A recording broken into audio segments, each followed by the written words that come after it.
السلام علیکم friends, welcome back drama serial ضبط، جس کی آنے والی ایپیسوڈ میں ہم دیکھیں گے کہ زویا نے اس بات کو محسوس کیا کہ اون آئلہ سے محبت کرنا شروع ہو گیا۔ یہی بات تو آئلہ کو گھر آ کے بتاتی ہے کہ تم نے دیکھا کہ اون بھائی تمہیں کیسے دیکھتے ہیں، تمہاری کتنی پرواہ کرتے ہیں، کتنا ان کو پتا ہے کہ تم پر کون سا کلر سوٹ کرے گا اور کون سا نہیں۔ مجھے لگتا ہے کہ اون بھائی تم سے محبت کرتے ہیں، جبکہ آئلہ کا کہنا ہے کہ مرد کسی سے محبت نہیں کرتا، وہ کسی عورت کو پسند نہیں کرتا، وہ صرف تب تک عورت سے محبت کرتا ہے جب تک عورت اس کی دسترس میں نہیں ہوتی، اور جب عورت اس کو حاصل ہو جاتی ہے تو وہی عورت اس کے لیے کچھ نہیں رہتی۔ اسی لیے مجھے محبت کی باتیں مت سناؤ اور نہ ہی کرو۔ مگر زویا نے کہا کہ اون بھائی ان سے بہت ڈیفرنٹ ہے، ہر مرد یہی کہتا ہے کہ وہ اس سے دوسرے سے مختلف ہے۔ خیر آئلہ کو تو اب محبت پر یقین ہی نہیں، سامنے اون ہو یا احتشام اسے کوئی فرق نہیں پڑتا، مگر زویا کو اس بات کا احساس ہو گیا کہ اون بھائی بہت ٹوٹ کر چاہتے ہیں آئلہ کو۔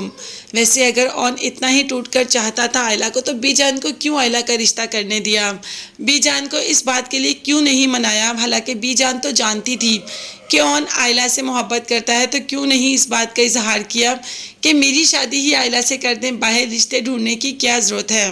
یا بی جان کو خود بھی اس بات کا احساس کیوں نہیں ہوا؟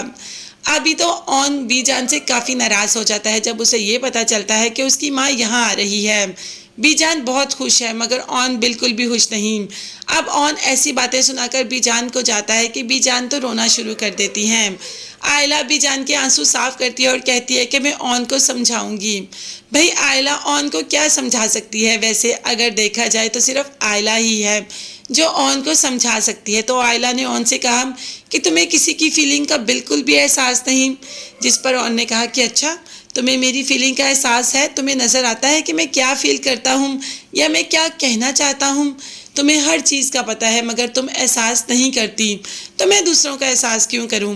میں بھی تو 20 سال تک رویا ہوں، کیا میری ماں کو میرا احساس ہے جو آج میں ان کے رونے کا احساس کروں؟ یہ کہہ کر اون وہاں سے چلا جاتا ہے۔ بھائی اون کا احساس تو صرف رملہ کو ہی ہے، اسی لیے تو وہ احتشام کے ساتھ اپنی زندگی شروع نہیں کرنا چاہتی۔